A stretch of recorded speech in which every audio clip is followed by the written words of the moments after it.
Então eu conheci o capitão, né? Na época era tenente, esse que está à esquerda do vídeo, com uma camisa camuflada e com uma calça listrada. Era capitão na época, aliás, era tenente na época, tenente Cromack. Ele pediu que eu fosse até o tiro de guerra 01012 e fizesse algumas demonstrações. Então eu mostrei para eles o que é a camisa de ferro. Esse vídeo que apareceu aí é uma demonstração da camisa de ferro. E fiz outras demonstrações para que eles pudessem entender qual é a filosofia do Kung Fu. Que o Kung Fu não é uma luta como outras lutas, onde nós nos defrontamos com um adversário e lutamos com ele de igual para igual. No Kung Fu nós tentamos utilizar a força da nossa mente para poder fazer com que os golpes tenham uma força diferente. Então nós utilizamos a nossa energia mental para poder fazer com que os nossos golpes se tornem realmente fortes. E a maneira pela qual nós podemos demonstrar isso é em cima de objetos, como tijolos, telhas, lajotas, pedaços de madeira, coco, exatamente para não ferir ninguém. Porque se formos lutar contra uma pessoa, os nossos golpes são muito fortes, com certeza essa pessoa vai morrer, porque ela vai ser acometida de fraturas diversas, de lesões internas graves, e a forma que nós temos para mostrar que o nosso golpe é eficiente é fazendo isso. Aqui nessa cena é uma demonstração de uma técnica onde a gente fica mais pesado, utilizando a concentração mental. Então, utilizando essa concentração, nós ficamos muito pesado e fica difícil de tirar alguém que treina essa técnica do chão. Os soldados que aparecem aqui no vídeo, eles tentam me levantar, porém não é tão fácil assim. E eu fui apresentando a eles as técnicas de concentração. Quebrei algumas lajotas, quebrei coco com a mão, quebrei uma travessa de madeira, fiz a técnica da camisa de ferro, fiz essa técnica de enraizar, fiz outras demonstrações, e eles pediram para eu dar aula de Kung Fu para esse grupamento. Então eu comecei lá em agosto de 2013. Aí nós temos imagem dos atiradores treinando na sala. Tinha um tatame, esse tatame está lá até hoje, onde os inscritos no curso de atiradores do serviço militar obrigatório, eles têm esse tatame para poder desenvolver atividades dessa natureza aí.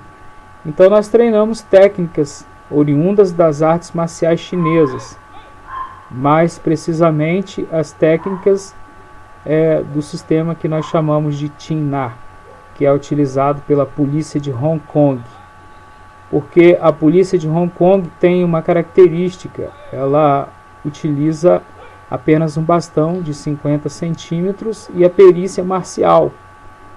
Então, durante o treinamento dessas técnicas, os soldados da polícia chinesa, eles têm que aprender a fazer imobilizações sem utilizar golpes traumáticos, sem quebrar nenhuma parte do corpo da pessoa que está sendo imobilizada, sem a utilização de socos, de chutes, que deixem hematomas ou causem fraturas ou ferimentos expostos. Então eu comecei a ministrar aulas para os atiradores do tiro de guerra 01012 nos dias de instrução, utilizando essa sala com esse tatame. Então eles iam para lá e faziam cerca de 1 hora. Então o treinamento era dividido em grupos de 15 ou 20 atiradores por vez, porque o tatame é pequeno, então não dá para acomodar os 90 atiradores de uma vez. Era feita uma escalada de 20 e eles iam lá e treinavam técnicas como defesa contra agarramentos diversos. Também foi pedido para eu ensinar a utilização do cacetete, em que tipo de situação que o cacetete pode ser empregado e como que o cacetete deve ser utilizado, a forma correta de se utilizar o cacetete. As forças militares têm a prerrogativa de fazer o uso progressivo da força. O que significa isso? Se uma técnica de imobilização não funcionar, eles podem utilizar uma técnica um pouco mais, digamos, energética, né? Usar mais energia. Então são utilizados sprays de pimenta, são utilizados cacetetes, são utilizados algemas. A lei ainda prevê a utilização de escudos, armamentos não letais, até chegar ao extremo. Caso haja uma resistência, serão enviados um soldado, 2 soldados, 5 soldados, 30 soldados, 50 soldados para dominar uma certa situação. É utilizado isso em caso de distúrbio civil. Os pelotões de choque e etc. Só que não é assim, só pegar os soldados e colocar lá e dar uma ordem para eles, dispersar a multidão, imobilizar, jogar spray de pimenta. Existe um treinamento técnico para isso. Existe uma forma correta de se fazer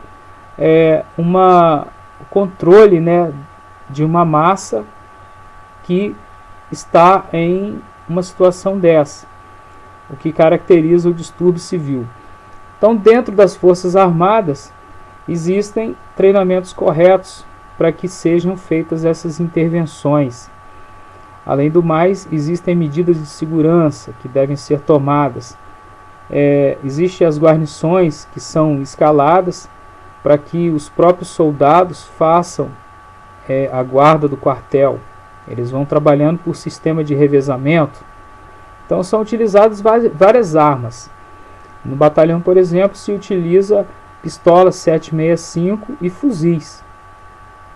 Então, e existe uma série de procedimentos que são adotados para que os soldados façam essa guarda, essa segurança a contento. Não é só colocar o soldado lá e ele vai dar tiro e vai abordar alguém assim do nada. Existe todo um treinamento, existe um critério que deve ser seguido rigorosamente em conformidade com a atividade do Exército Brasileiro.